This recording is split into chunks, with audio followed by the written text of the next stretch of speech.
Discover the world of STEAM with Mbwebe Ishangi's engaging online course. From slave ships to steamships, STEAM stands for science, technology, engineering, arts, and math, fields that drive innovation and creativity. Perfect for families age 13 to 75. This course brings these disciplines to life through history, hands-on projects, interactive lessons, and real-world applications.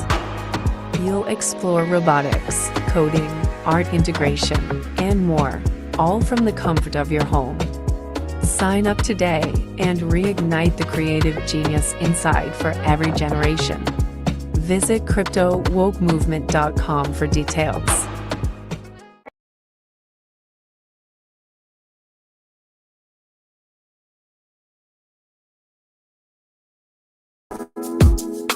This summer, unlock your potential with our summer workshop.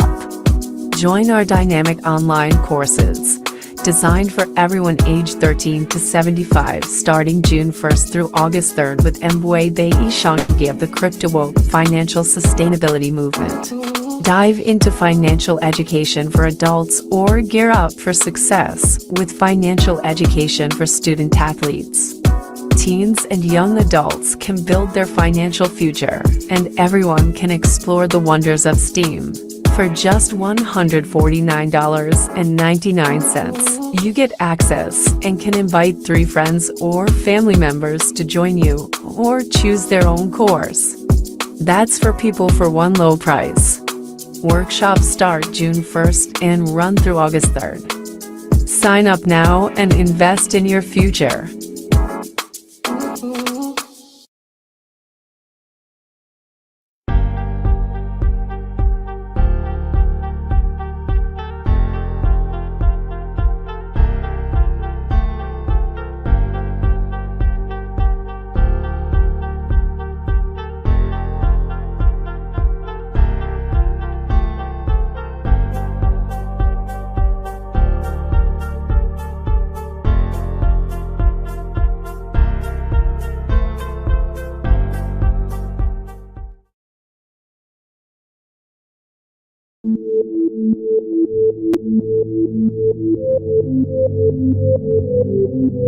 Welcome to WTF, Ways to Freedom podcast show, where we explore all areas that bring freedom in state of mind, body, and spirit. Sit back, open your mind, and take a journey with your host, Mbwebe Ishangi.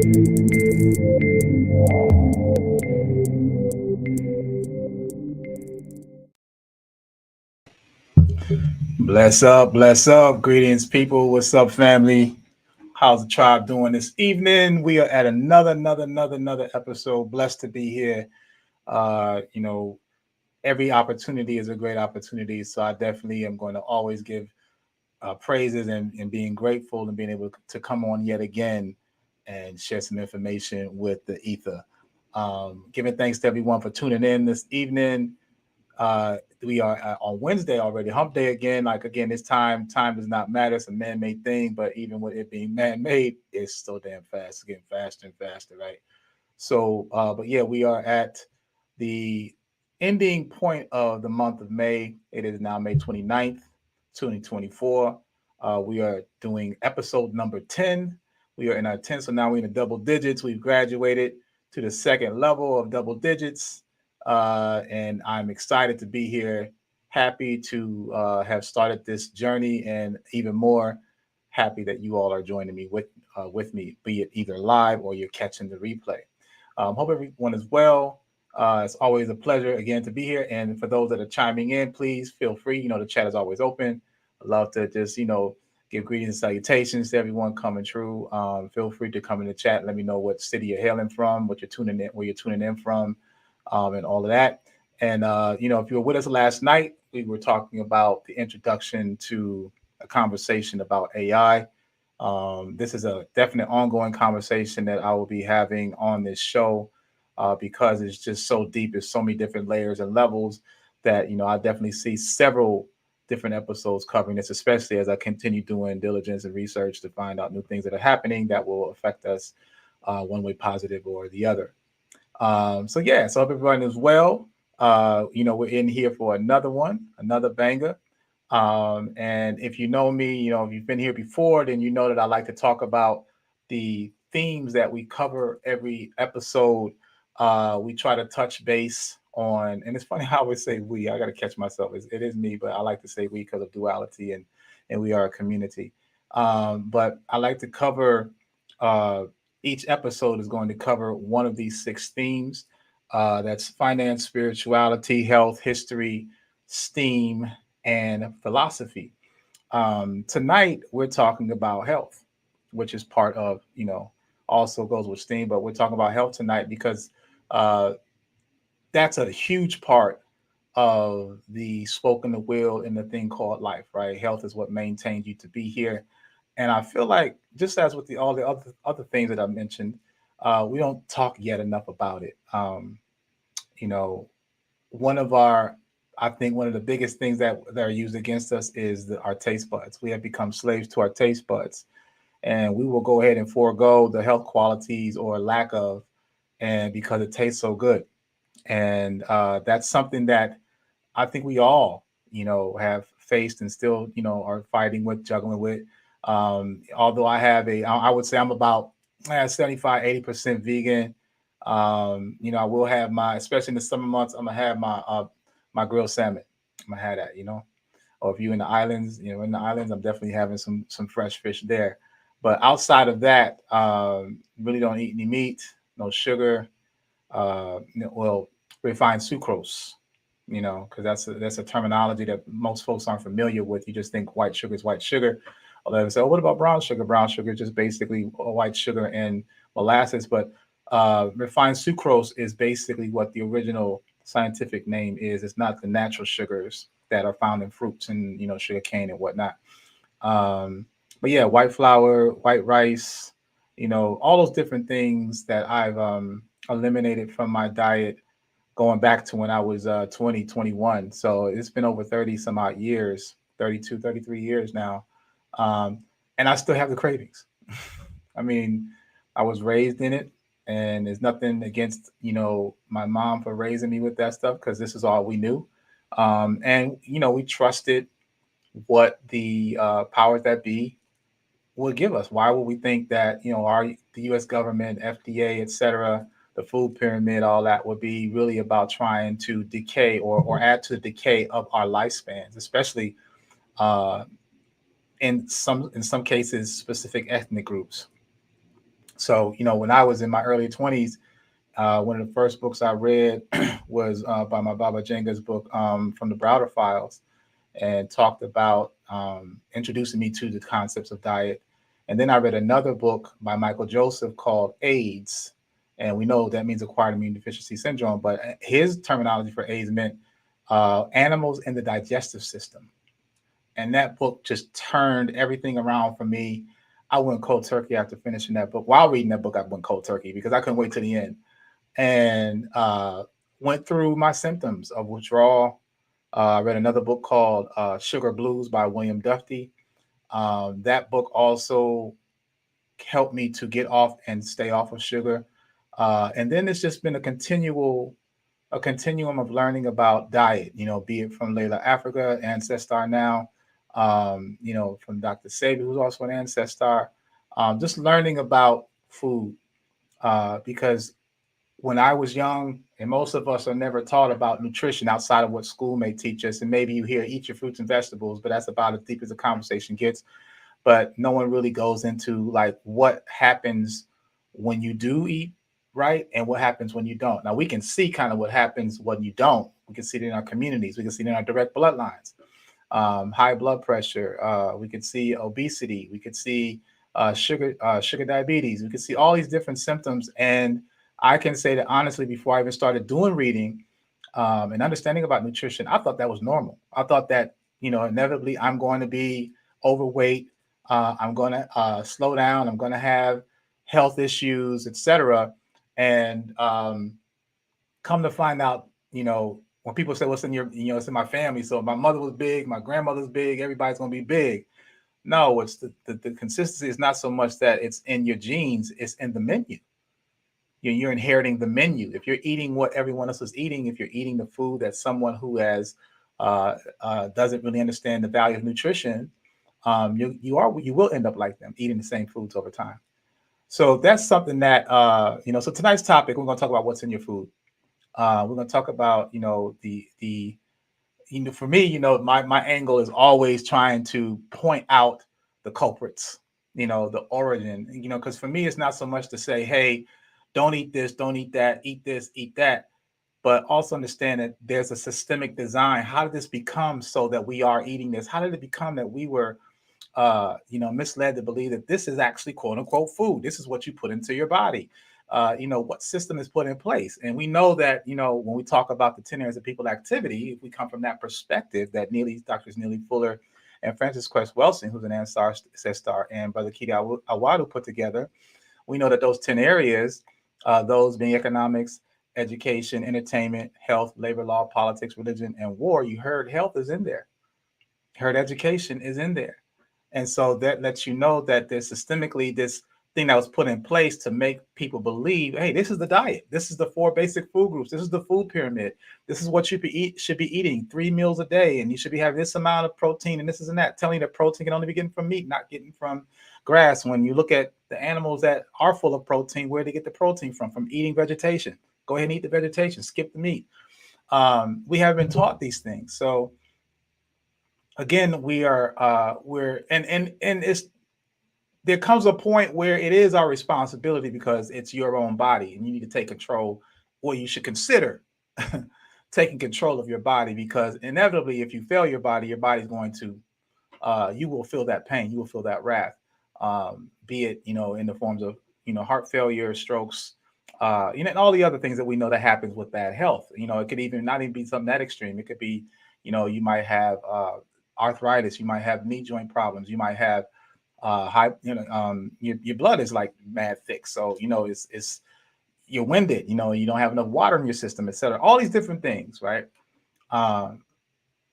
And what really makes it easy for me to stay on this path is I think about, am I a Lamborghini? And I hate to even use a European context of something that is considered, but it's an expensive car, right? And we know that if we have an expensive car, we're going to put we're not going to put no cheap gas in it, right? So am I that Lamborghini, or am I that beat up 1965 Ford Pinto, right? So I value the fact that I want to get the maximum out of this body, this vessel, while I'm here. And when it is time for my time to transition, or in other words, die, I do want my body to be more so of an asset back to the earth, ashes to ashes, right? I would like to be some form of asset, fertilizer, so to speak, than to be some toxic waste.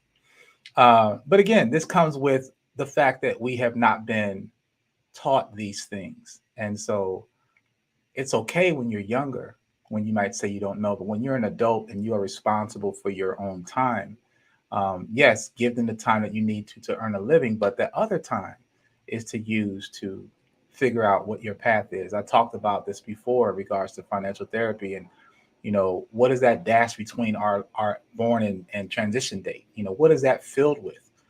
Are we a shoulda, woulda, coulda when our last days? I wish we did this, wish we did that, I wish I would have eaten better, I wish I would have done this or that, right? Or am I that person that's going to seize the moment while I'm here in this dash and be responsible in some of my decisions? It's hard. I'm not going to lie. Trying to eat right ain't fair. I see foods that I used to eat, especially in the summer. You go to cookouts, I'm always that dude that, and just to relieve the conversation, I might tell someone I'm fasting, because if they say, why don't you want to eat this? I don't feel like, unless they want to really hear me talk about it, which I'm not going to, spoil anyone's stomach about what food does and all that, and, mess up the experience or whatever venue we're at. But for those times that, I'm not going to divulge why, and I keep it personal, I'll just say I'm fasting, in which most cases I am, but not because I want to. I love the smell of bacon. I ain't gonna lie. Every time I smell bacon, my mouth waters, and I haven't had bacon in 33 years. So I'm still, triggered by smells and reminiscence of. Earlier today, I was thinking about when I was putting together today's show, And there's a portion where I'm talking about Doritos and Cheetos. I used to tear them joints up to the point where my fingers would be, red or orange from the so-called cheese, right? And funny enough, I went ahead and gestured how I used to lick my fingers, and I was triggered so much that my mouth remembered the taste. I actually tasted it.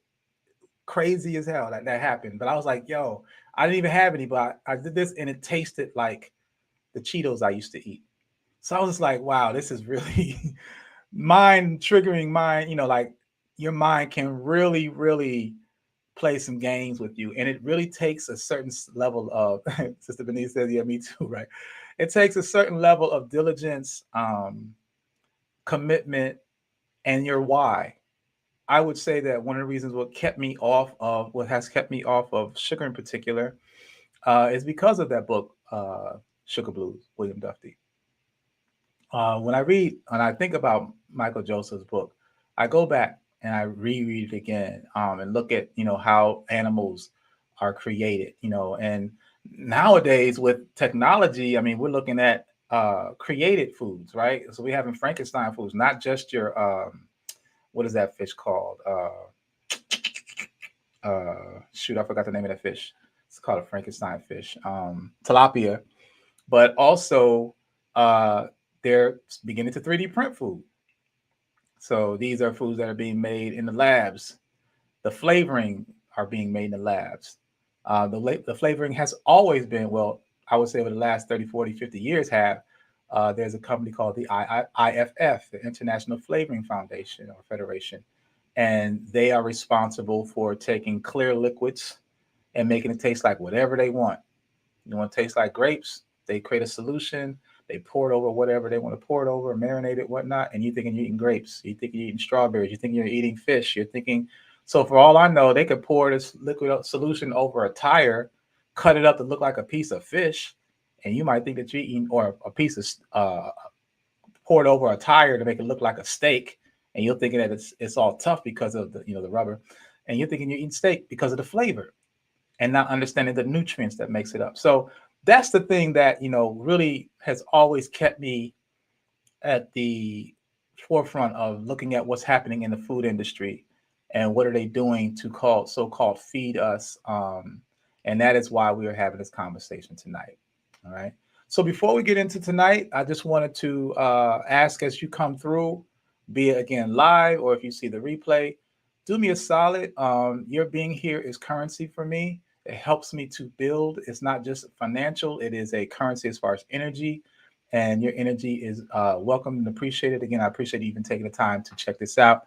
It helps me also if you go ahead and you smash that like button. I will earn that like, I promise you. If you have not yet, please subscribe. We are trying to get to 500 subscribers expeditiously as soon as possible. If we could do it overnight, that would be great. And the way it could start was with you. If you haven't subscribed by now, just hit the subscribe button. That'll help us get one step closer.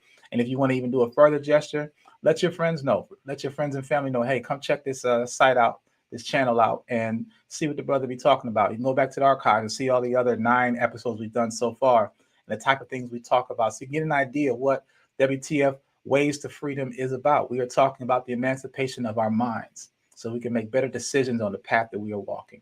All right. And also, as throughout, if you hear and you feel like this is something that is moving you to do even a further step, any sort of donation and any amount would be welcome. If you want to do through Cash App at BitMarley, or you can do it through PayPal at paypal.me/DG Times. Any monetary amount would be appreciated. $1, $5, $10, $25, $100, $500, whatever you feel as you would like to give to help keep this going. I really do appreciate that. All right. So let's get into tonight what we're going to talk about. And as you know, as I always tell you, I am that visual person. I am a graphic designer, web designer, brand marketing strategist. So I'm always trying to give you visuals to accompany the vocals. I think that, I won't be doing myself right by just speaking to you. I want to actually show you some things so you can actually capture the thoughts that I'm speaking and sharing, which will then help you to further digest it and even possibly even share it with others. All right. So tonight, we're talking about what's in our food. right? What's in our food? And so I want to, before I even start, is I want to play this clip because, like I said, I'm always about naming the names. I mean, we can't. I'm not going to sit here and tell you they, them, that, this, that, thou. I'm going to tell you exactly who the people are behind a lot of this stuff. And I keep coming into this, and he keeps pointing to, rather, John D. Rockefeller. I mean, this guy was really, when you want to talk about the 10 areas of people activity, if he hasn't gotten all 10 of them, if he isn't in control, he's definitely got his influence. He's got some sort of interest. He may not be the head of it, but definitely he is part of the receiving some sort of interest return on it. And of course, he is deceased, but his family bloodline is still in receipt of those benefits of the works and deeds that he's done. So I'm always going to, again, show you and talk to you about people so that you can start putting a name to this instead of saying they, them, the government, blah, blah, blah. This is really crucial to start knowing who we're talking about, knowing the backgrounds of these people, so that we can then find out all the other folks that are involved. All right. So this is very pertinent. So I'm going to go ahead and I'm going to play this video, y'all, of this clip is called "This Evil Man Destroyed Medicine." All right, here we go. All right. Evil and corrupt medical system. You might believe that the Western medicine that we have today always existed, but it's only about 100 years old. The one you can thank is John D. Rockefeller. He was an oil billionaire that became the richest man in the United States. In 1863, he opened his first oil refinery in Cleveland. Rockefeller believed that competition was sin and that he needed to eliminate the competition. Therefore, he started to buy every oil refinery that he could find in Cleveland, and within 2 years, he owned most of them. Over a decade later, his company Standard Oil owned most oil refineries in the United States. His control over the oil market created the first American monopoly. The government didn't like this, so they forced his company to split into smaller companies. Because of Rockefeller's greed, not many people liked him. He wanted to fix his reputation, but at the same time earn even more money. Then he found a brilliant solution. Rockefeller found out that there was a way to use his oil to create drugs. His oil was only worth about a nickel per gallon, but if he used his oil to create drugs, he could earn millions of dollars per gallon. In order for him to succeed with his plan, he bought the German company IG Farben. It was the same company that would later assist Hitler when he killed Jews. Rockefeller's biggest threat was natural health. One big problem with natural remedies was that it wasn't possible to patent them. Therefore, he needed to eliminate it. The first step in the takeover of the medical system was to take over the medical schools. Rockefeller then employed a man called Abraham Flexner. His task was to make a report of the medical schools in America. Flexner was against natural health and believed that it was quackery and that hospitals needed to use allopathic scientific medicine. Flexner released his report in 1910. In his report, he said that American schools should impose higher admission and graduation standards. The Congress then accepted his report, and medical schools had to teach allopathic medicine. Allopathic medicine is when you use drugs to treat illnesses but don't cure them.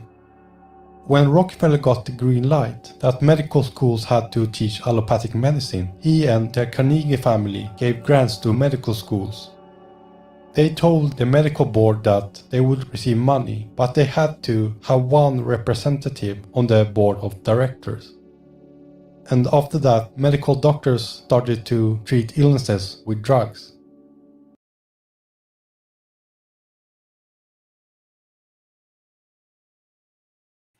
That would have allopathic teachings, but they did not focus on cures. So this was really about them allegedly saying they're addressing an issue, but at the same time they never were. And we're going to talk about some of that more. But just understand that these things are put in place to make people think that there is hope and that someone's really concerned when they really aren't. Okay. Rockefeller also created the American Medical Association. This organization introduced a medical licensing system. Only doctors that had a license could work as a doctor, and everyone else that used natural remedies got eliminated. Okay, do y'all hear that? So does that not sound like what we had going on during the jab, where there were doctors that were practicing homeopathic resolutions and remedies outside of taking a jab, and they all got silenced. Some of them even got physically silenced, as in assassinated. We had a bunch of list of homeopathic doctors that were suddenly deceased. And so they're saying, look, you can't be a licensed doctor unless we give you the license. And our practice of medicine is this thing right here. Nothing homeopathic, nothing that is holistic. We're on the drug end. If you're not coming through the drug end, then you can't be in this game. All right. Listen to what these things they're telling you. The Rockefellers are one of the biggest names in the eugenics movement. It's the belief that the world is overpopulated and that we need to shrink it. Rockefeller and other elite banking families believed that they were better than anybody else and that they needed to create a pure race. The eugenics movement started in America before Hitler killed Jews. It was actually the Rockefellers that introduced this concept to him and helped him kill a lot of people. What? Y'all hear that? So as much as they talk about Hitler, they never talk about Rockefeller. Hitler's hate for Jews wasn't innate from him. That wasn't an idea that came from him. It came from America. It came from Rockefeller. Interesting. The Rockefellers also started the organization Planned Parenthood. Its aim was to reduce pregnancies in women. Bill Gates' father was once the leader of this organization. And where's Planned Parenthood? Primarily in the black neighborhood. That's the reason why Bill Gates is so involved in eugenics. The Rockefellers and other elite banking families also created the Federal Reserve. It's a central bank in America that creates money from thin air. Bankers met in secrecy in Jekyll Island 1910. Their plan was to take over the financial system. In 1913, they got the Congress to pass a bill where the money would be created from a central bank. And with the control over the production of money, the Rockefellers and other elite families could now buy everything they wanted.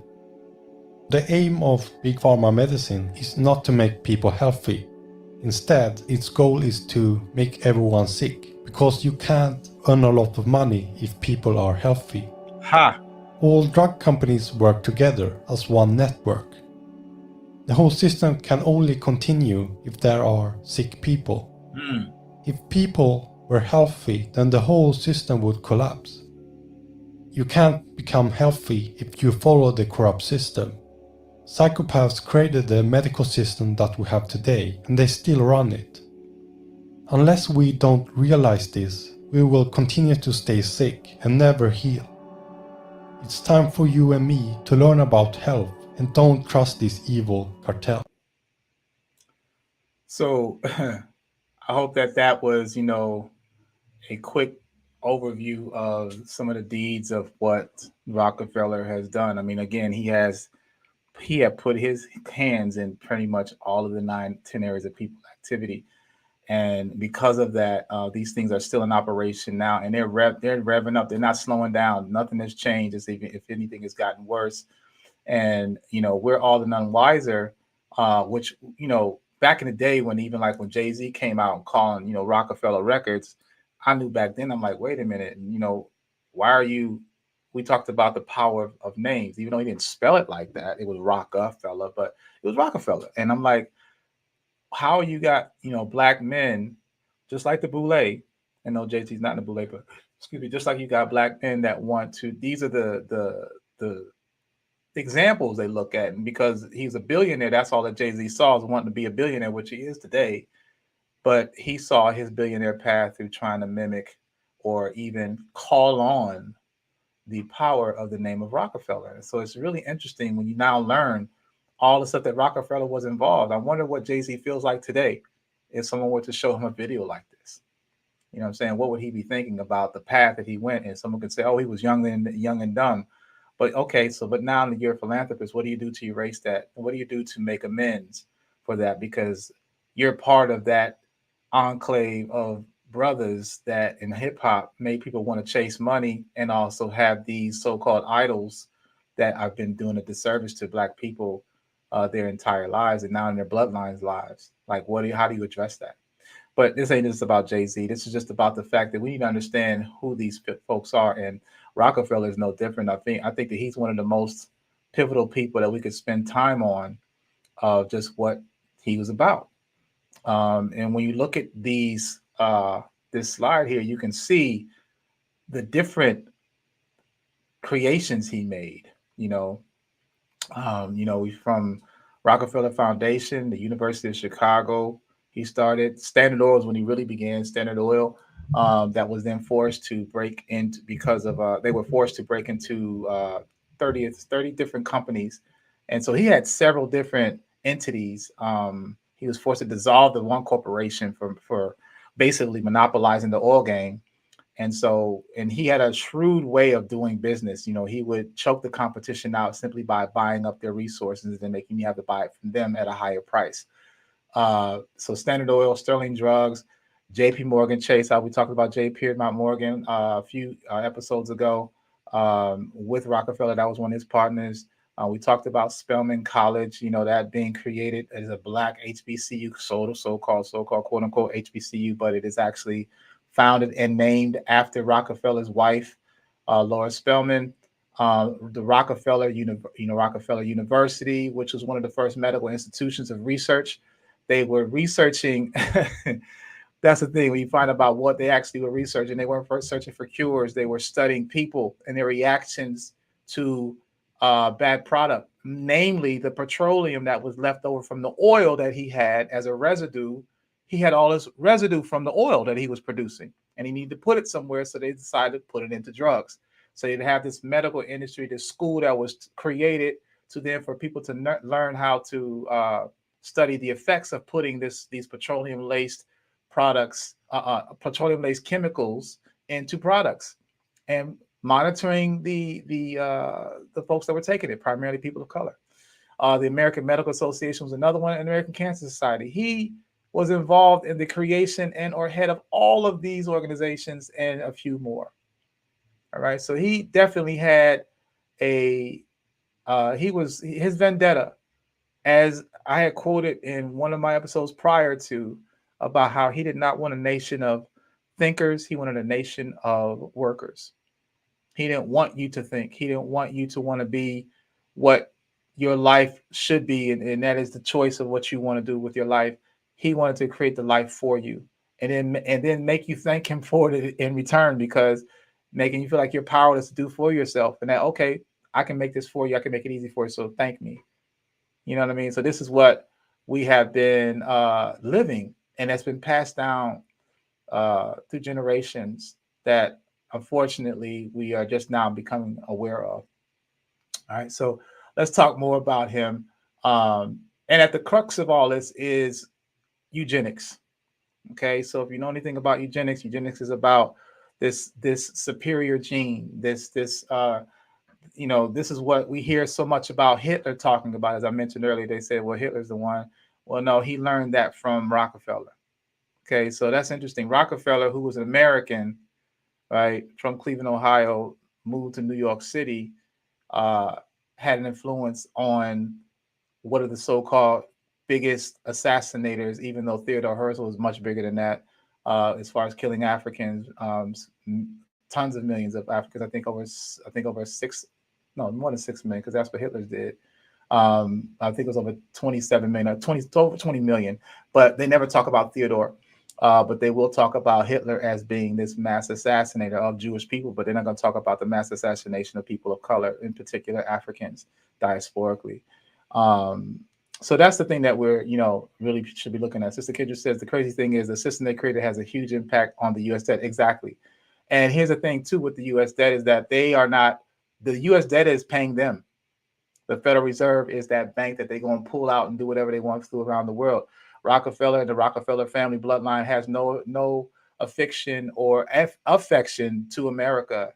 They're global citizens. They don't affix to or are focused on being just called this, my citizenry is based upon you being in the confines of North America. They consider themselves earthlings in its truest sense, that there are no borders.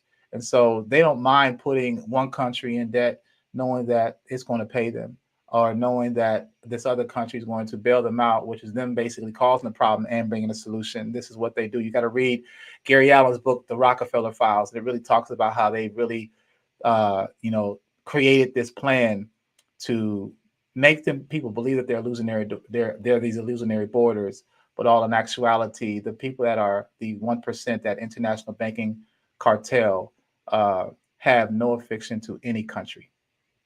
They believe the entire world is there and they operate as such. So here's something that I was, again, I love doing research and learning new things, man. And doing this research, I was finding recently that, again, this is about eugenics. And so we're talking about what does that have to do with food? Because if you want to control a population, the biggest way you can control them is through the diet. And so there was this intense focus on how can we control these newly freed ninjas, black people, to control what they eat and then also shorten their lifespans because we don't want them multiplying because they're fully aware that they don't have the capability to multiply as fast, right? So if they can't multiply as fast without integrating with us, then they know that they need to try to slow everybody up. So that's where we get the Global 2000 report that was put out during the Carter administration in the 1970s, late 1970s, where we're talking about the call for the killing or removal of 2 billion people by the year 2000. Now, I do believe that they are a little bit behind the clock because we're in 2024. I would say that 2020 and what happened in 2020 was a resurrection of that plan manifest because we saw, millions of people that transitioned because of that so-called virus, and at the same time coerced to take this so-called solution. We're starting to hear more about the effects that are happening for people that have taken these things 4 or 5 years ago. So again, this Global 2000 project is still in play. And we see that they have origins. So that's what I was digging up. So check this out. There's a white man named Abraham Flexner, who was considered the father of modern medical education. So again, medical education, they're teaching about medicine, but they're not trying to cure you. They're teaching about the space or the field of medicine. And obviously, if they're the ones teaching it, they want to be in control of what you're learning. Right. So they're going to teach you cures. And that's why they have you take a Hippocratic oath for doctors. But a lot of doctors don't know any homeopathic ways because they were never taught that way. So when you go in to see a doctor and they'll ask you, if they ask you, what is in your diet? Like when I go get physicals and whatnot, all the visits I've ever had, I can probably count on one hand where a physician actually asks me, what does your diet consist of? And no, I don't have any health issues, but I guess reason to believe that even if you have physical issues, and I have family that had and friends that have gone with physical issues, they weren't asked what do they put between their gums every night. So they're not even questioning, which is thus for they're not equating or linking food to your diet, which is common sense. But most of us, again, we live in a world where common sense doesn't exist. A lot of us don't think about when after I eat, because it tastes so good and I'm full, but we don't think about what's happening from the moment that it begins digestion to what it does when it turns into your body, when it becomes, and the waste that's taken out. So we don't understand that because we eat to live instead of living to eat. I'm sorry, we live to eat instead of eating to live, the other way around. So that's the problem, is that we're not educated to even begin thinking about that. But yet again, that car we got, we're not gonna put that cheap gas in it because we know that it'll perform bad. So we have not been able to. This is why I feel like we've been culturally lobotomized. Like we don't even know what common sense is in putting 1 and 2 together. We don't even see these commonalities. So we're totally oblivious to the fact. And then when you do bring it up to someone, it's an aha moment for a lot of people, because they never really thought about, damn, yeah, you're right. Like the food I'm eating is probably the reason why I have this. The reason why my stomach is hurting so much is because I have too much acid, and there's this alkaline acidity level that I must maintain. Like I didn't know that I could, simply, resolve these issues that I have by studying and being aware of the type of things I'm putting in my body. Right? That's where it all starts. But getting back to this slide here.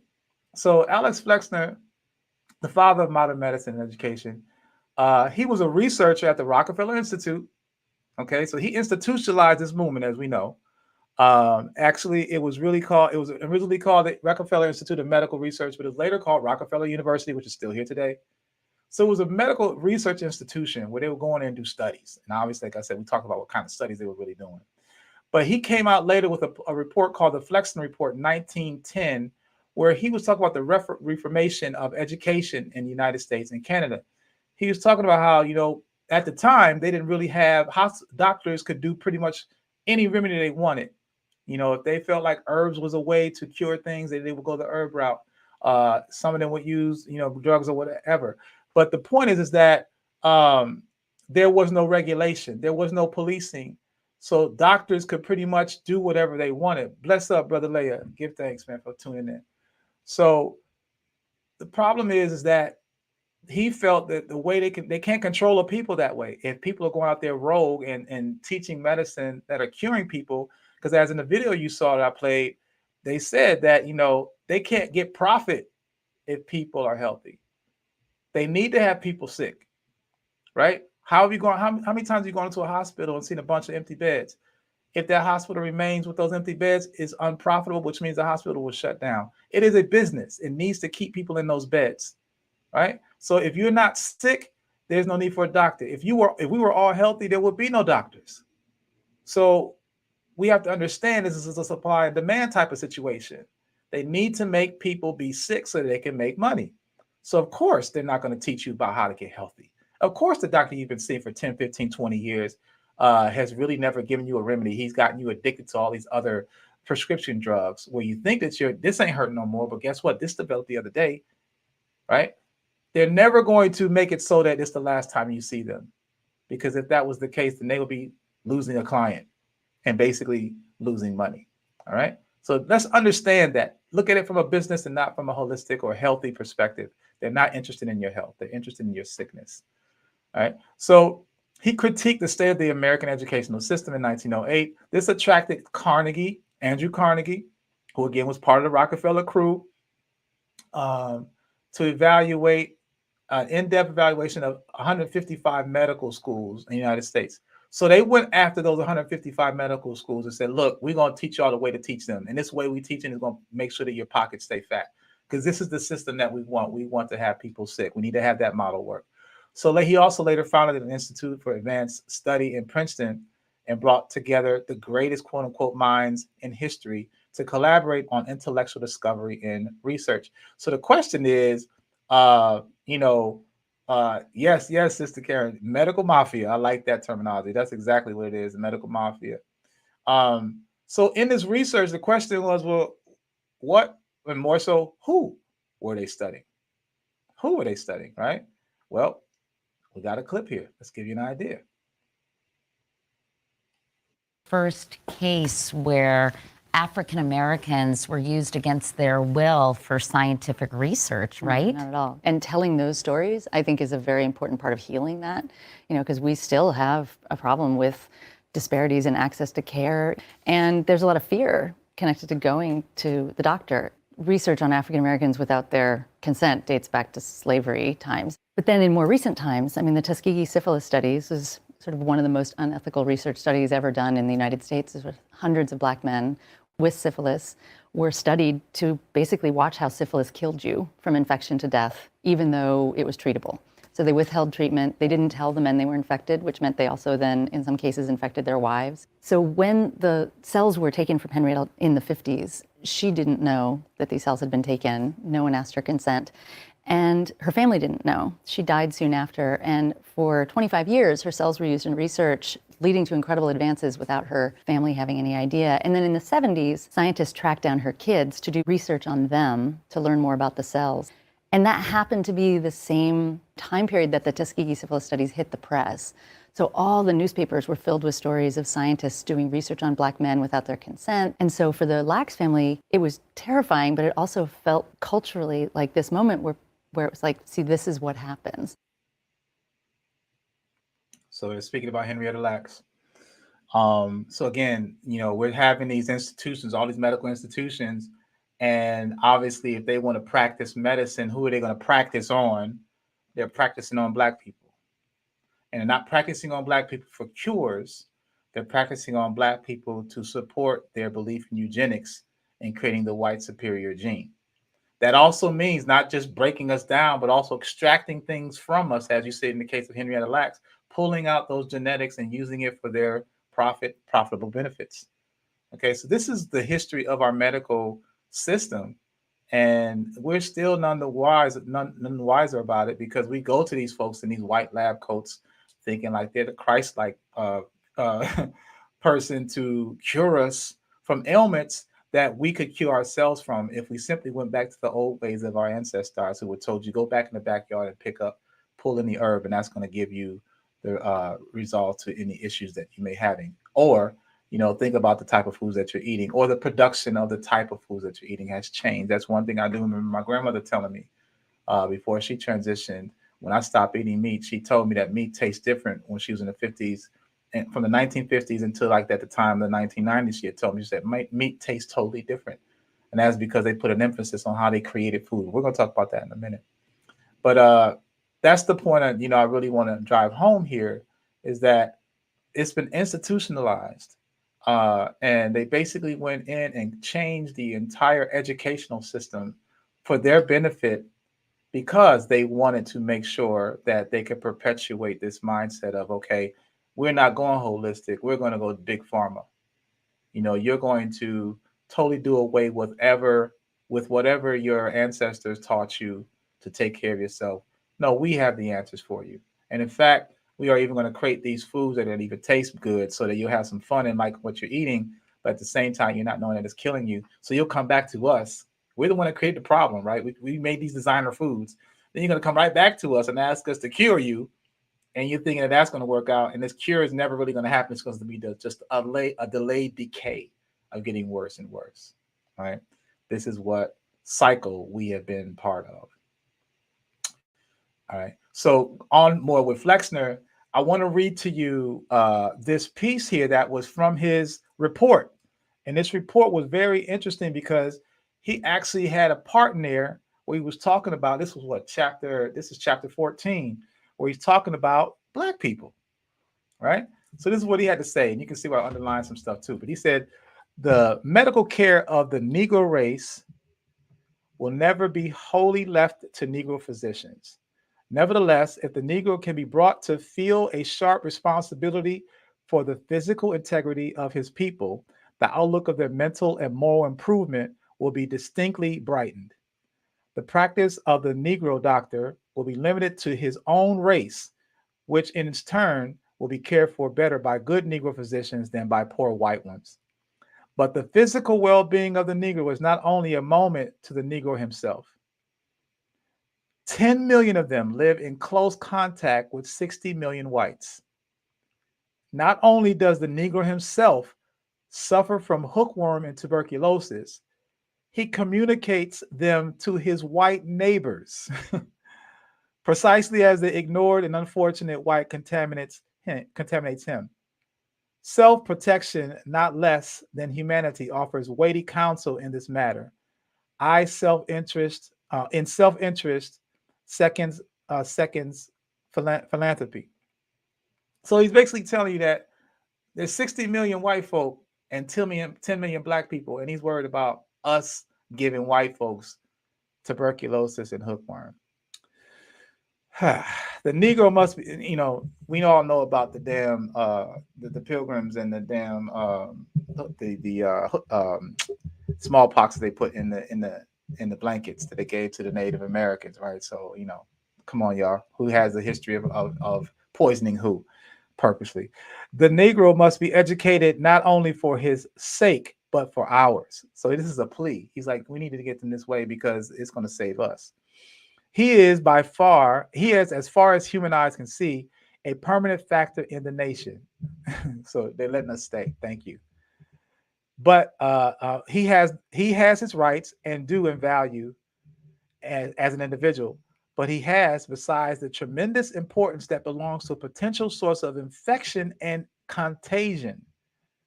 So they make it seem like all 10 million of us, that all 10 million of us are infected. That's the craziness of it, right? Like we're the problem. But we're a small, minute number though, right? The pioneer work in educating the race to know and to practice fundamental hygienic principles must be done largely by the Negro doctor and the Negro nurse. It is important that they both be sensibly and effectively trained at the level at which their services are now important. The Negro is perhaps more easily, quote unquote, taken in than the whites. And as his means of extricating himself from a blunder are limited, it is all the more cruel to abuse his ignorance through any sort of pretense. A well-taught Negro sanitarian will be immensely useful. An essentially untrained Negro wearing an MD degree is dangerous. So this is him saying, look, we need to make sure that we indoctrinate Black people that are into medicine. And we need to make them do away with their old customs because we see them as a threat. And they are a threat because they're trying to accomplish the goal of eugenics and global manipulation, right? And domination. So, of course, we're a threat. Of course, your voodoo doctors, your healers, all the type, your Reiki, all the type of people that deal with health are going to be seen as a threat because it goes against their bottom line. We don't need people that are going to be out here going against what we're against because we're trying to indoctrinate them so that we can be more safe. And so what do? They put out there that, oh yeah, because there's 10 million of y'all, and a lot of y'all got hookworm and tuberculosis. And so you might not trust me as a white doctor, but we'll get a Black person to go in there and tell you the same thing who's under our direction, and you'll believe it.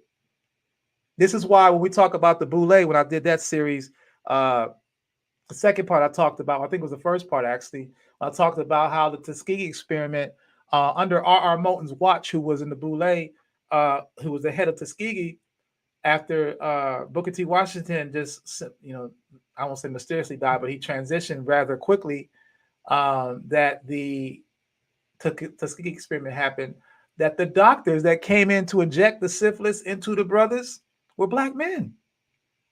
They were in the Boule. So R.R. Moulton was even asked, are you think these Black doctors are going to go ahead and do this? They're going to put this into their own people? He said, yeah, we got it. We got this. So you have Black doctors that are with white mindsets that are bringing in so-called health remedies, and they're not remedies. They're actually killing us. And then they'll sit back and they'll study it. They'll spend time, not a week, not a month, decades, and write papers and then use this as a model to then permeate throughout all the other Black communities in the country and possibly even world, especially on the continent of Africa. So we have to understand that this is a global thing. This is a global operation. This isn't just for America. But there's a reason why only 6% of doctors in America are Black. In 2024, only 6% of medical physicians are Black. And of those, most of them have taken the Hippocratic Oath, which they're being hypocrites against the African way, I would say, and telling us the truth and indoctrinating us and poisoning us at the same time. This is what we're facing, y'all. We didn't even get in the food yet. So what else did he do? John D. Rockefeller's, he created, these are some other, things that he did, again, with his plight to control the world is he created the laughing stock, I would call now that I know these things, the American Cancer Society. I always thought about like how they always want you to donate to these places and they never come up with a cure. You know, there have been cures for cancer for a long time, but again, anyone that comes out with it, if it's not under their clique, then it gets suppressed. They get silenced, you know, be it, you know, socially and even physically, they might be silenced because they trying to make money. These are basically places where people are giving money unconditionally. What a way to launder your money.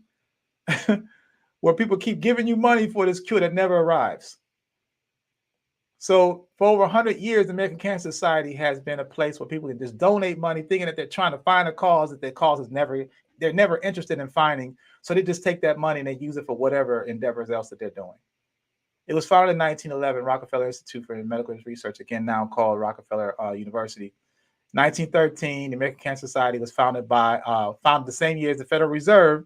And if you remember what I talked about, the history of two Americas in the previous episode, you know, the Federal Reserve note and all that kind of stuff, those families, Rockefeller was part of that clan too. So he was a very busy devil, very, very busy devil, right?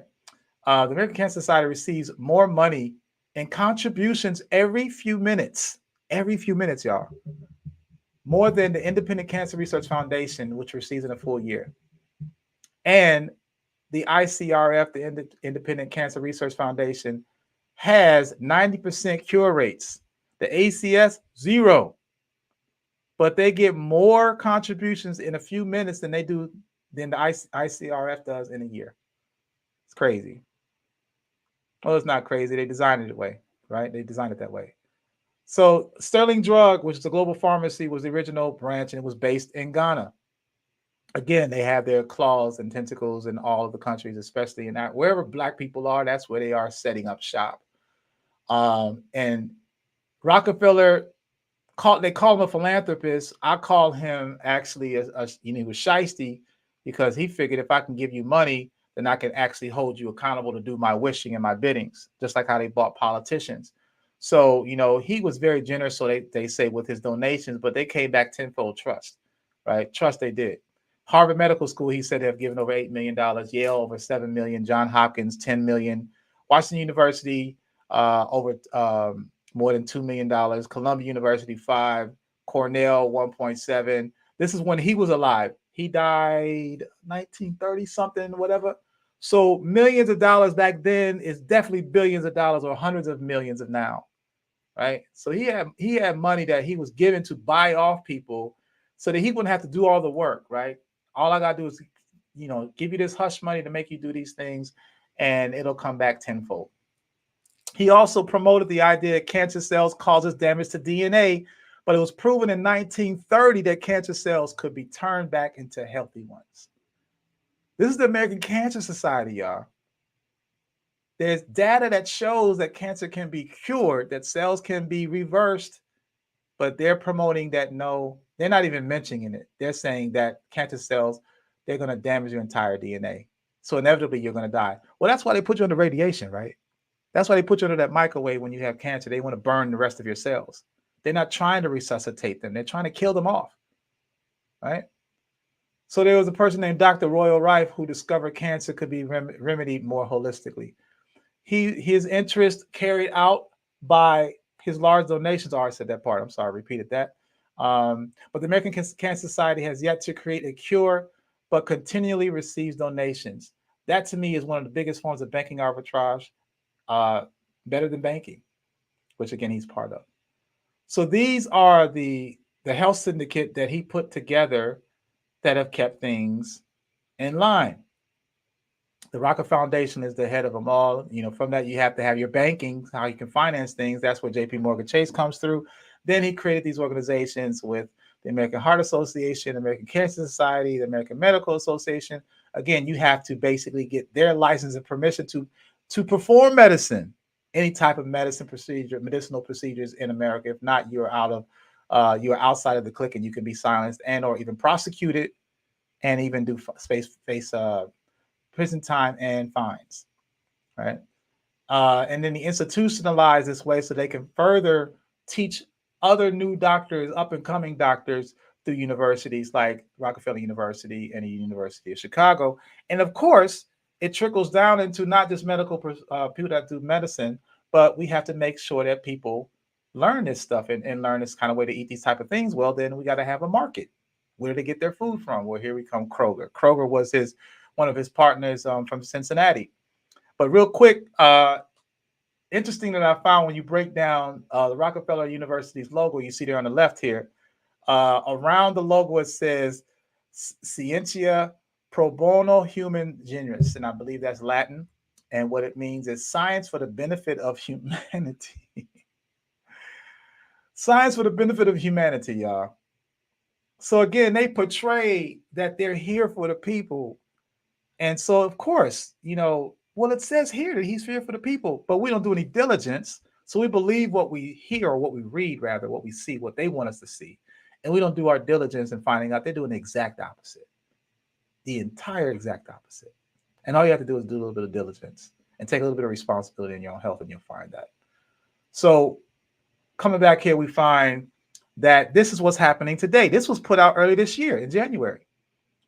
They are hooked up with the U.S. Department of Health and Human Services, the Rockefeller Foundation, and they created what's called a Food is Medicine campaign. Imagine that.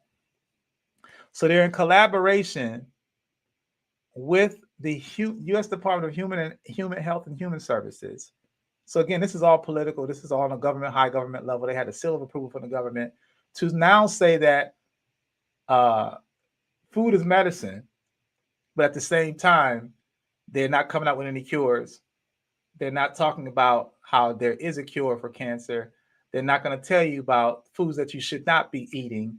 If food is medicine, then the food that the Food and Drug Administration, which is under an agreement with the U.S. DHH, do you not see the hypocrisy?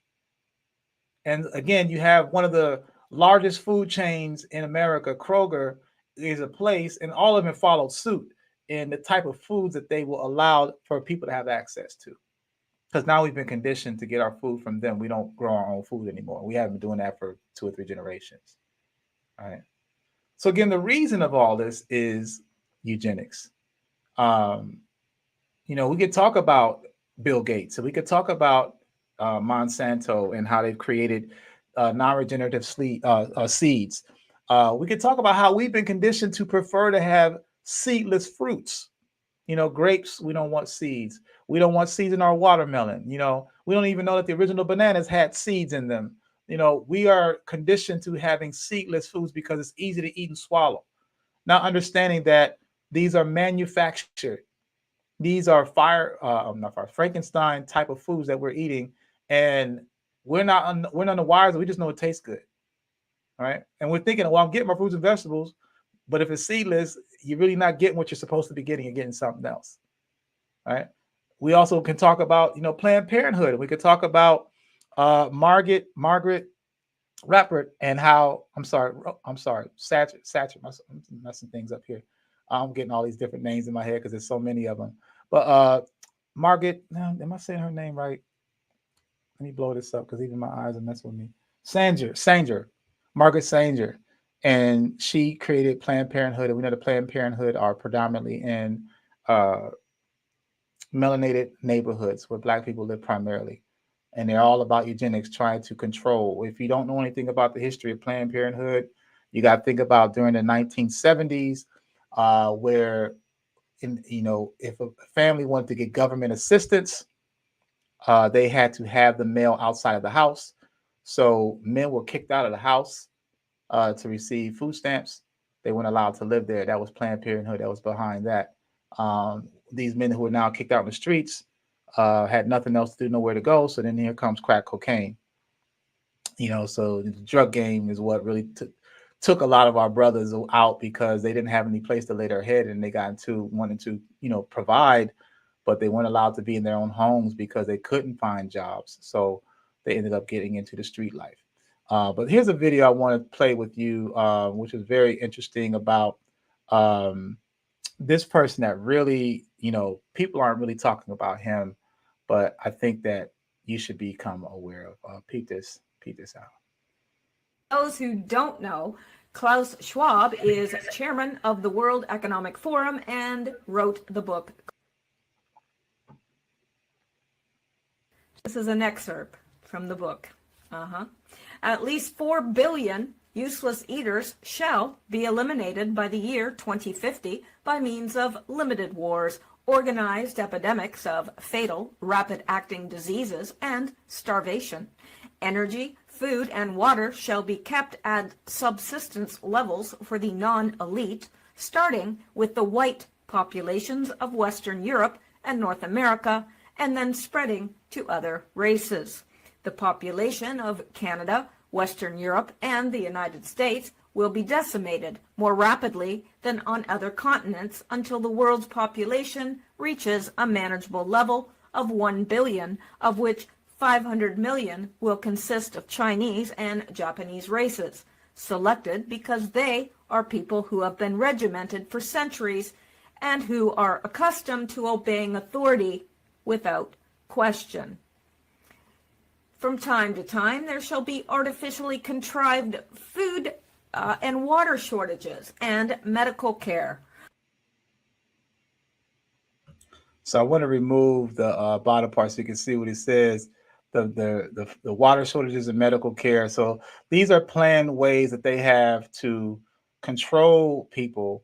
Again, this is part of the updated Global 2000 report, where they're calling for the slaughter of 4 billion people. We can do a head count with, especially with the jab and the effects of that. And again, it's not going to be, I don't know if it'll be like a pandemic like it was before, because now that once that pandemic was set in place, now we've just seen a steady, continual death rate number that's still happening. I think that they said a person dies every 11 seconds or something like that right now in America. So, we've been on for an hour and a half, so we're talking about well over, 10 people that have passed away, 12 people have passed somewhere in this country, if not more.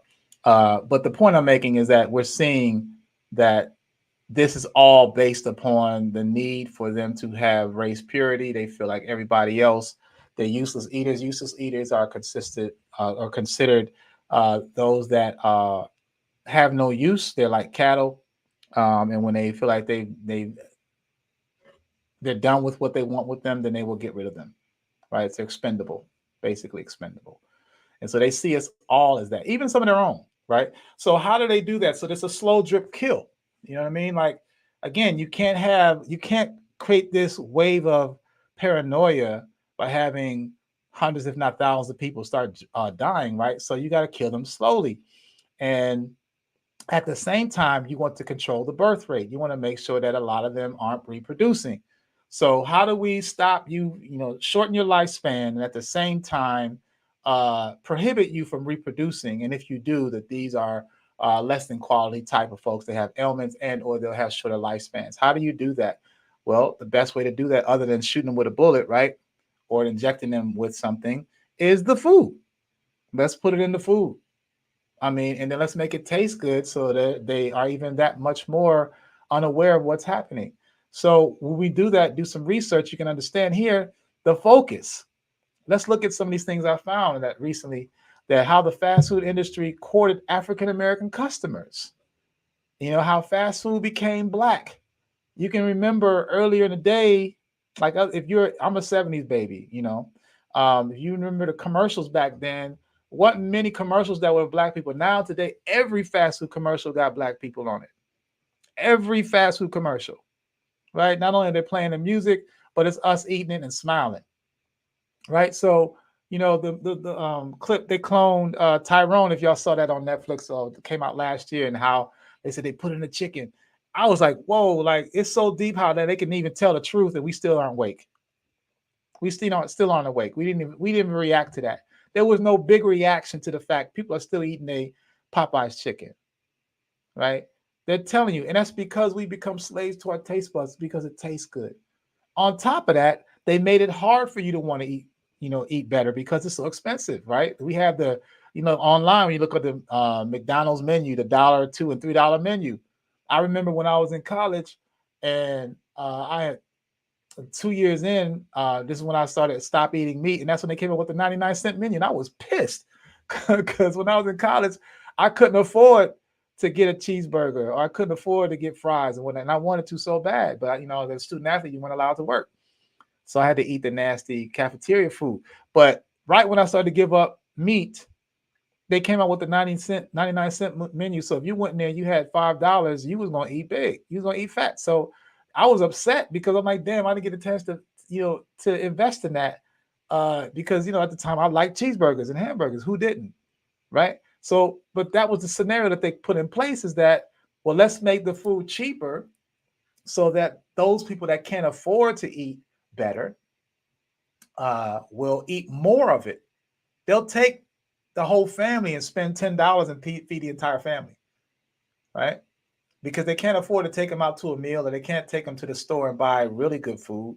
And if they do go to a store, it's not the one in their community, because the one in their community, they're the ones that gets the last. If you look at the food service trucks that drop the food off into our communities, the Black community is the last drop.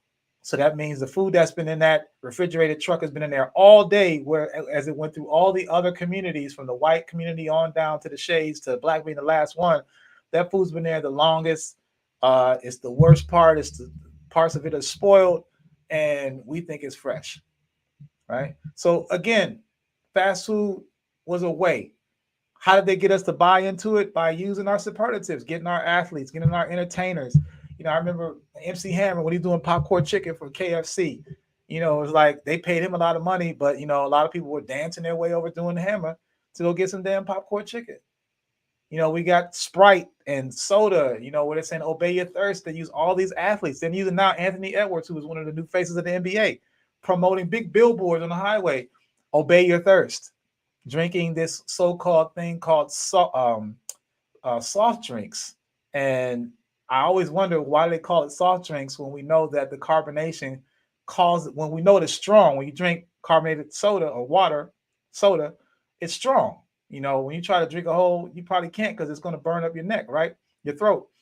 But I wonder, well, why do they call it soft drinks if it's so strong and it's not soft, it's kind of hard?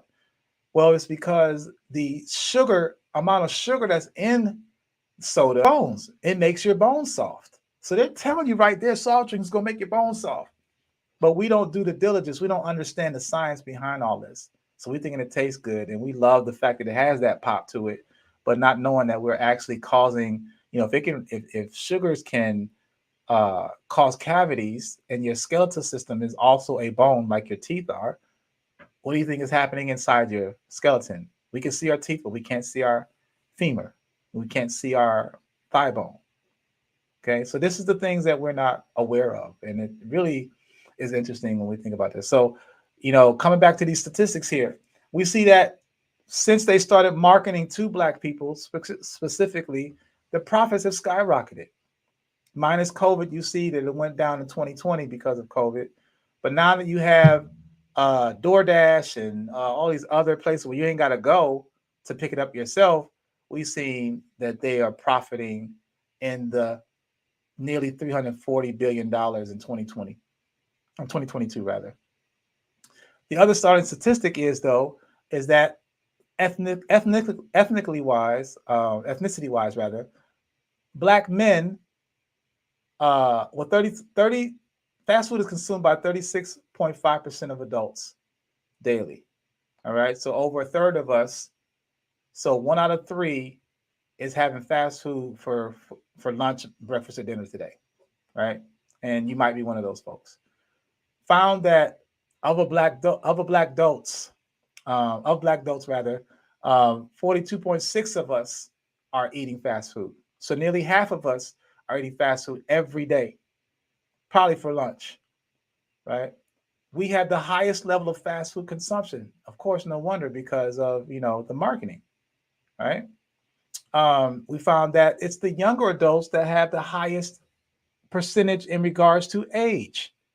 So young Black men are eating more fast food, 1, because they don't know how to cook, 2, because they might not have a lot of money, so they're going to go and get those dollar menu items, and they're eating the most. And this is actually causing issues with our reproduction systems and causing organ shutdown.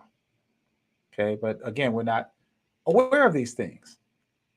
So when we live in a world where our food is making us sick, tired, and overweight, big food brands design their packaged products to be addictive.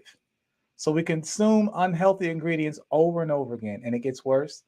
Risky chemical contamination are contaminating our foods aren't labeled. They're not even labeling these things. And products labels are lying. You know, when you look at the labels, you'll find that not all, like you'll find also, it says that not all bioengineered is a new word now, y'all, for non-GMO. The bioengineered food products are required to be labeled according to the USDA as highly refined ingredients like some sugars and oils and foods that are primarily meat, poultry, or egg production. They do not require a bioengineered food disclosure. So you could be thinking that you're eating something that is healthy. It may not say organic, but you're thinking it's good for you. In actuality, it's bioengineered. I mean, it's man-made, created with chemicals. So our food is pumped up with cheap additives that are banned in other countries. So that's the other interesting thing. You see these food labels, these 4-digit food levels numbers. You know, starting with a 4, you see a 9 that's organic. You see a 4 that's that is GMO or bioengineered. I'm starting to see now in packaging, in the ingredients, you're starting to see this is a bioengineered product. I've even went into Whole Foods and saw bioengineered labeling on some of the food that wasn't originally bioengineered. So now even Whole Foods ain't Whole Foods no more, right? So people talk about health, but not from where and how food gets to your plate. Your body is the result of all the breakfast, lunch, and dinners and snacks you've eaten. Whether nutritious or not, everything you put in your body was produced, processed, and became part of you. Packaged meat is treated with carbon monoxide. So we've been conditioned to believe that those of us that are meat eaters, that meat needs to look a certain kind of way, right? Think about this. If you go to buy some meat and it is not red in color, then we think it's not fresh. But what is it about red that makes you think it's fresh? You know, it's because we think it's blood. So that to me is a carnivorous type of mindset. We're thinking of, okay, you know, fresh game. When an animal is devouring another animal, the blood is fresh and is red. So we think it's, you know, we think about blood as a way of it being tasting good or fresh tasting. But check this clip that I found out recently that talks more about the hypocrisy of that. Consumer news tonight: when it comes to meat, the USDA seal is required to prove that the meat has been inspected by a federal agency. But what many consumers may not know is that some meat has actually been treated with carbon monoxide gas in order to keep it looking fresh for weeks. Kitty Pilgrim has more. Red, fresh meat, or is it? Congressional hearings pointed to the pitfalls of treating meat with carbon monoxide. Treating meat with carbon monoxide allows the meat to keep its freshly ground red color, even though the meat may have spoiled. I have a picture on the screen. There's 2 packages of ground meat that were left out at room temperature for 27 hours. You can see the one which was treated with carbon monoxide looks fresh and red, while the other meat has turned brown and quite nasty looking. Congressman Stupak and Congressman Ed Markey have introduced legislation that would require meat treated with carbon monoxide to be labeled so the consumer would know. According to the industry, 2/3 of all meat and chicken is no longer cut by a butcher in front of customers or in back of the supermarket case. Now, pre-packaged, case-ready meat is prepared off-site at large distributors and then shipped to supermarkets. The carbon monoxide treatment keeps meat looking fresh in that process. Food experts say a pound of ground beef cut by a butcher goes brown in 4 to 5 days. But meat treated with carbon monoxide by a meat packer can stay looking fresh for weeks. It's the same with imported seafood. Congressman Stupak says his subcommittee tested seafood from China and Vietnam treated with carbon monoxide. 20% turned out to be bad and was refused. It's a problem because consumers aren't informed about how meat is treated. The meat is being treated with chemicals so that it's going to look like it's fresher than it is. I think consumers have a right to know how fresh their meat is. Industry representatives of large meat packers say. All right. So this will just give you an idea of the meat that you're eating. Like you see on the left here, This is how it naturally looks. Actually, I found even meat that looks more grayish in color and appearance than it is this even little dark burgundy type of color. But then they add food coloring into it to make it look red, and we think that that is the appearance of something that is fresh, when all actuality is for shelf life. And the chemicals in it to make it do so is cancerous. It's a carcinogen. It causes cancer. You know what I mean? They could use any other thing they could come up with. They decided to create a product that to give the appearance of freshness also causes cancer. So the hypocrisy there is alarming, right? But let's even get even deeper to certain products, because we got to know these names of stuff that's in our products so that we can be aware and make better decisions when it comes to eating some of our favorite foods, right? Number one, as they say, if you can get the children and you can get in their full entire lifetime, and then you can get the next generations afterwards. So a lot of us were raised on cereals, and I ate every cereal that was on the market. I used to convince my mother to buy me every one because I want to try them all. And a lot of us are cereal eaters. But when you look at the ingredients that are in these cereals back then, according to now, you'll see that you wonder why and what is the reason behind that. So on the left here, you'll find an example of the 1960s version of Apple Jacks. And the products that were the ingredients, rather, you saw were sugar, corn flour, wheat flour, oat flour, dried apples, salt, cinnamon, coconut oil. Coconut oil. Wow. Back in the 60s, coconut oil, the benefits of coconut oil. Interesting. And certified colors with iron phosphate, thiamine, and niacinamide. BHA added for packaging. So BHA we'll talk about that in a second. But when you look at, and I know the print is a little too small for you to see here, but when you look at, I'll read it for you on my other laptop here, and let me just blow it up. You'll see that these are on the right side here, 1995 version, and then versus the 2024 version, you see that they've gotten rid of a lot of stuff and added some new things. So you find in the 1995 version, corn, wheat, oat flour, sugar, you didn't salt, dried apples, apple juice, concentrate, cinnamon. Then you see yellow number 6 and red 40. All right. And then in the 2024 version, you'll find that they added more stuff. There's more things. And you would think, well, why mess up something that takes so simple? If you're adding more things in there, that means a higher cost, you would think, right? More ingredients be higher cost, right? But what we're finding is they're trying to kill us slowly. So they got to add these things in here. So we're finding now that they've added vegetable oil, hydrogenated coconut, soybean, and or cottonseed in the 2024 version, oat fiber, salt soluble corn fiber, degerminated yellow corn flour, dried apples, apple juice, concentrates, cornstarch, cinnamon, natural flavor. That's always something you should question. What is a natural flavor? They never tell you what it is, but they get away with it. Modified cornstarch, yellow number 6, wheat starch is baking soda, yellow number 5, red 40, blue 1, BHT for freshness. So we're starting to see that, they're getting very creative with the type of stuff they're putting in here.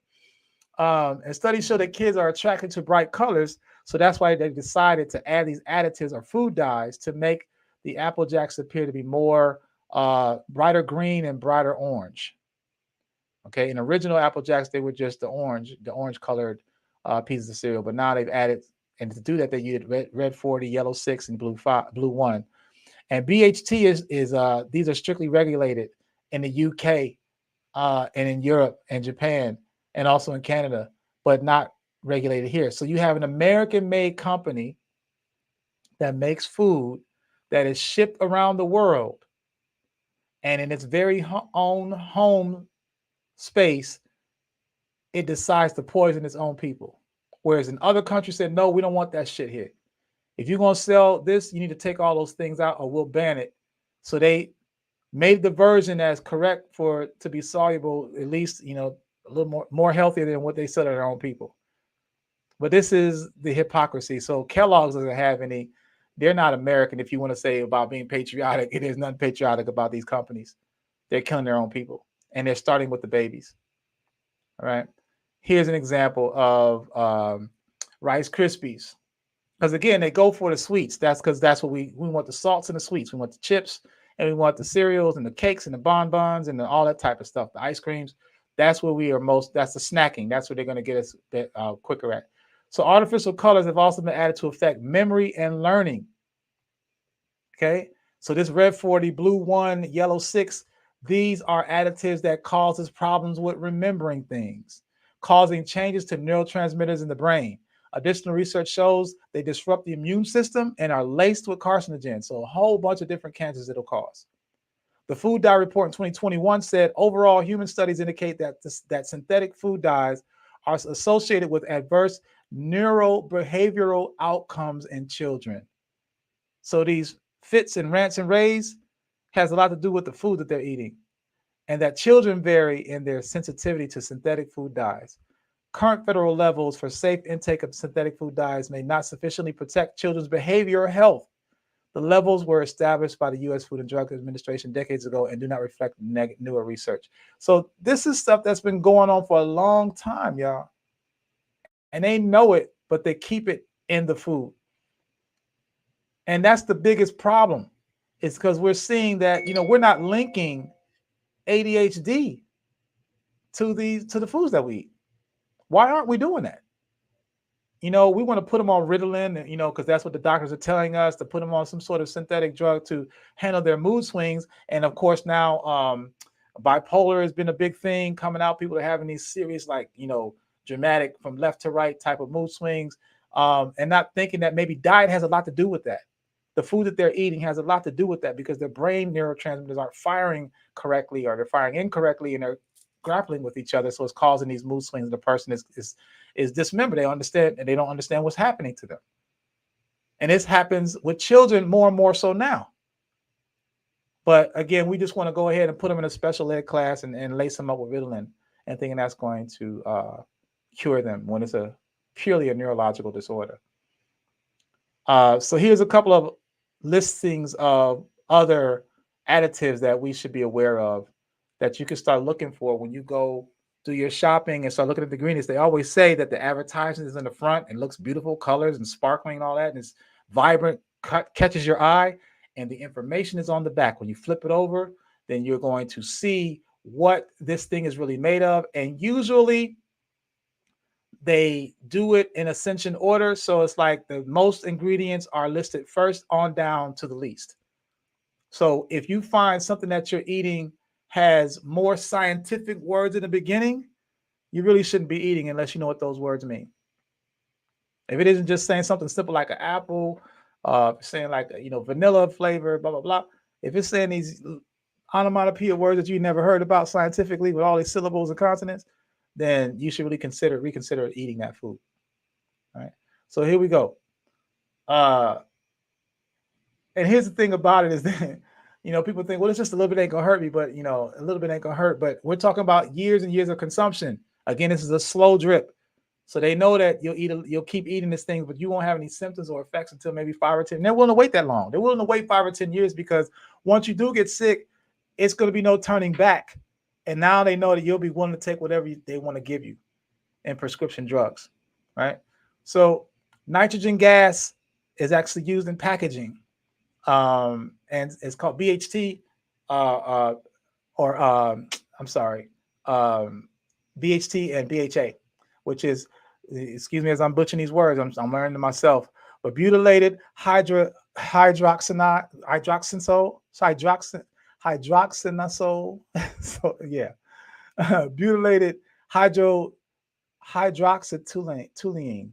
Again, I'm not a scientist, but I can see the word, and you can look it up and see what it is. But BHA and BHT are added to foods, primarily dry foods like crackers and chips and cereals, to help the fats in these products stay fresh longer. So we're talking about shelf life while they're putting these gases in there, because oxygen is the enemy. If you back something up in oxygen and you shelf it, it's not going to stay there long because the oxygen is going to cause mold.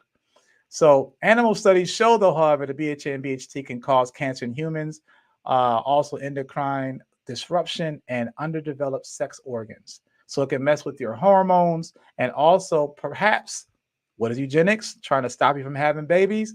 It can start working on your sex organs to make sure that they'll produce, especially if you're young. It can make you, it can make a man, what's the word? Unstable to have children. I can't remember the word. But the point is that it's attacking your ability to reproduce, which is part of the eugenics program. Artificial dyes, aka certified colors. These certified colors are again a waste byproduct from John D. Rockefeller's oil, petroleum. So he had all this petroleum. He needed to do something with it. He decided, you know what? Rather than trying to find where I can dump it, I'm going to reintroduce it into the market as a product, and I'm going to put it in all types of things. Some of us use Vaseline to this day, put on their lips, and that Vaseline is basically you're putting gasoline on and oil on your lips. It's causing a toxin. It's poisoning you slowly but surely. Okay, so these added enhance the visual appeal, giving color, giving that vibrant color. And again, it's primarily seen in red 40, yellow number 5, yellow number 6, and also blue 1. Other artificial flavors that are banned by the FDA, but the FDA does not enforce the ban, is the complex chemical mixtures made in labs using various substances like crude oil or coal tar. Again, residue from Rockefeller's oil, and it can contain up to 100 ingredients, these artificial flavors. So we don't know what they are and what combination of them are also. Food companies don't need to tell you anything about the ingredients in their artificial colors. So they just put natural flavors or artificial flavoring. They just slap artificial flavors on the ingredient label, and we are left in the dark about what we are really eating. And most people, because they love the taste, they're like, all right, I'm just going to sacrifice because I love this taste of this. I'm going to eat it anyway. Also is benzophenone, ethyl acrylate, eugenomethyl ether, mycrine, polydrone, pyridine, and styrene, but you won't see them on any ingredient level, a label. You're not going to see these things out there. All right. But again, now you know. So when you go out and you go get products, take some pictures, use your phone, take a picture of those ingredients, and then go home and look them up and decide whether that's something you want to continue feeding yourself and your family. Other ones are canola oil, which is rapeseed. I've done extensive research on that. I actually have short documentaries. If you go to theghettotimes.com and go to DGTV, I've done a video documentary on canola oil, rapeseed. I also did one on sugar, but another one is titanium dioxide. Titanium dioxide is found in all of our favorite sweets. We're talking about if you like honey buns, if you like Pop-Tarts, if you like Skittles, if you like pizza rolls, those type of things, laced with titanium dioxide. And that titanium dioxide causes lung cancer and reproductive organ damage. Again, prohibiting your ability to have children. Sterilization is what I was trying to say earlier. Making men sterile, making women be able to have babies as well. Or having unborn fetuses, stillborns.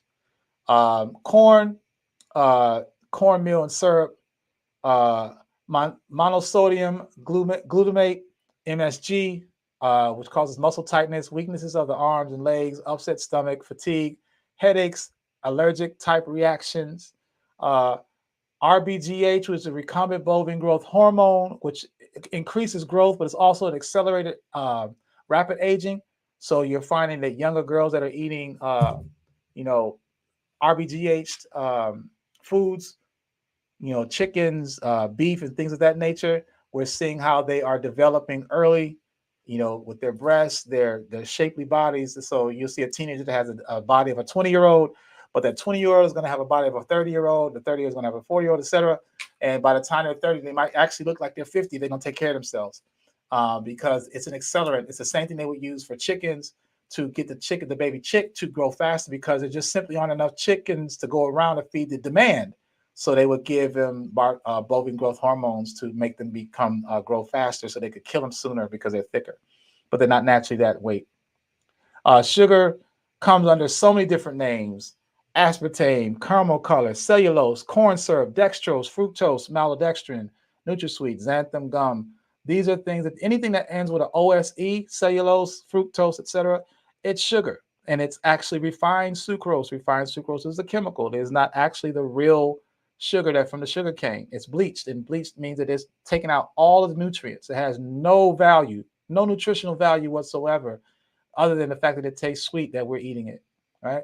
And then of course there's soy. Some people are still eating, soy, flour, lecithin, milk, soy milk, soy protein, and soy protein and sauce. soy sauce.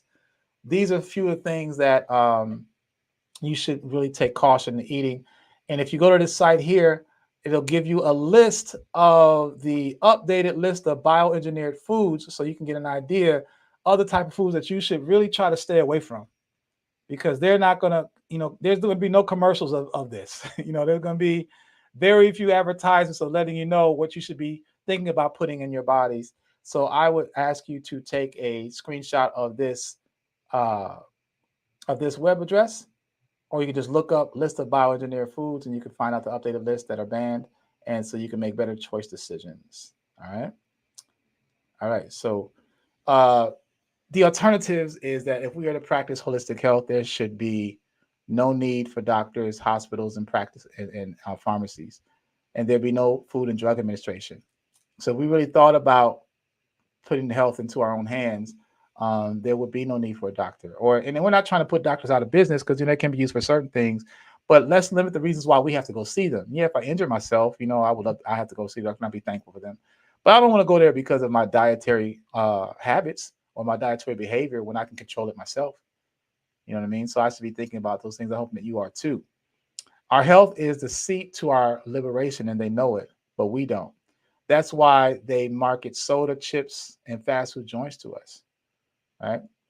They understand or overstand that if people ignorant to the one thing they can control, your human body, you'll be a slave eternally. So if they know that they can get us to be slaves to our taste buds, and no matter what the damage is, we don't care about it because it's not immediate. We just want immediate gratification of tasting something that feels good, or can I just have one thing? I'm gonna die anyway. We hear that excuse. Well, you keep saying that, eventually, if you keep smoking crack, we'll see how addicted you'll become. And that's another thing about sugar. If sugar was illegal, you would see how addicted sugar is, right? So I want to, I'm going to close out tonight. It was a shorter episode.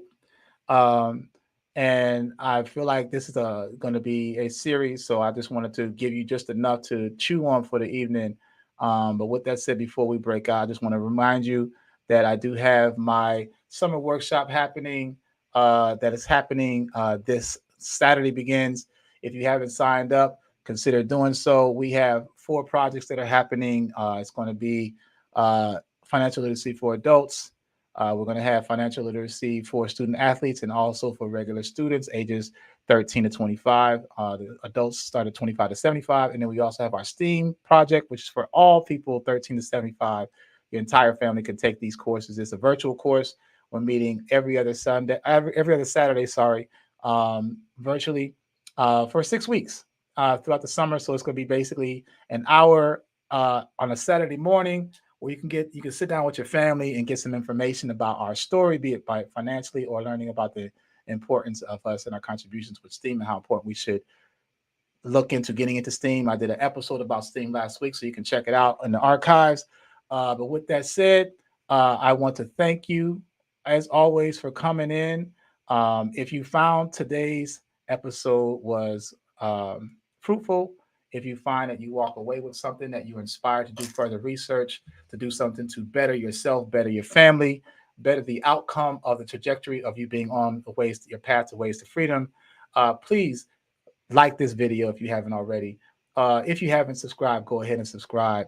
It is my pleasure and it is my mission to continue to inspire from a perspective that I know best, and showing us different ways of how we can get to that space of prosperity. With that said, also, if you do find that this was worthy of a monetary contribution, I definitely welcome that. You can send through via PayPal. Any amount is welcome, and also through also Cash App. So again, with that said, I want to thank you for your time. I look forward to seeing you tomorrow. Tomorrow, we're going to talk about why financial therapy is important for the youth. We talk about the adults trying to get our monies right, but how can we strip or lessen the amount of mistakes that we made in our earlier years so that our children don't have to do that as well? Or what can we even do to prepare them so that when they do become 18, they already have a nearly over 700, if not 700 credit score. They're already based upon your history, and that they are in a position to not get caught up in the rat race game like a lot of us have done. So with that said, I hope you will tune in tomorrow. Again, I enjoyed it. Hope you did enjoy it as well. I look forward to seeing you tomorrow. Bless up to you and yours, and I will see you tomorrow. Bless up. This summer, unlock your potential with our summer workshop.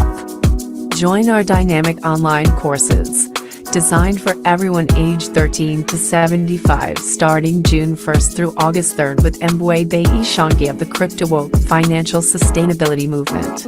Dive into financial education for adults or gear up for success with financial education for student athletes. Teens and young adults can build their financial future, and everyone can explore the wonders of STEAM. For just $149.99, you get access and can invite 3 friends or family members to join you or choose their own course. That's for people for one low price. Workshops start June 1st and run through August 3rd. Sign up now and invest in your future.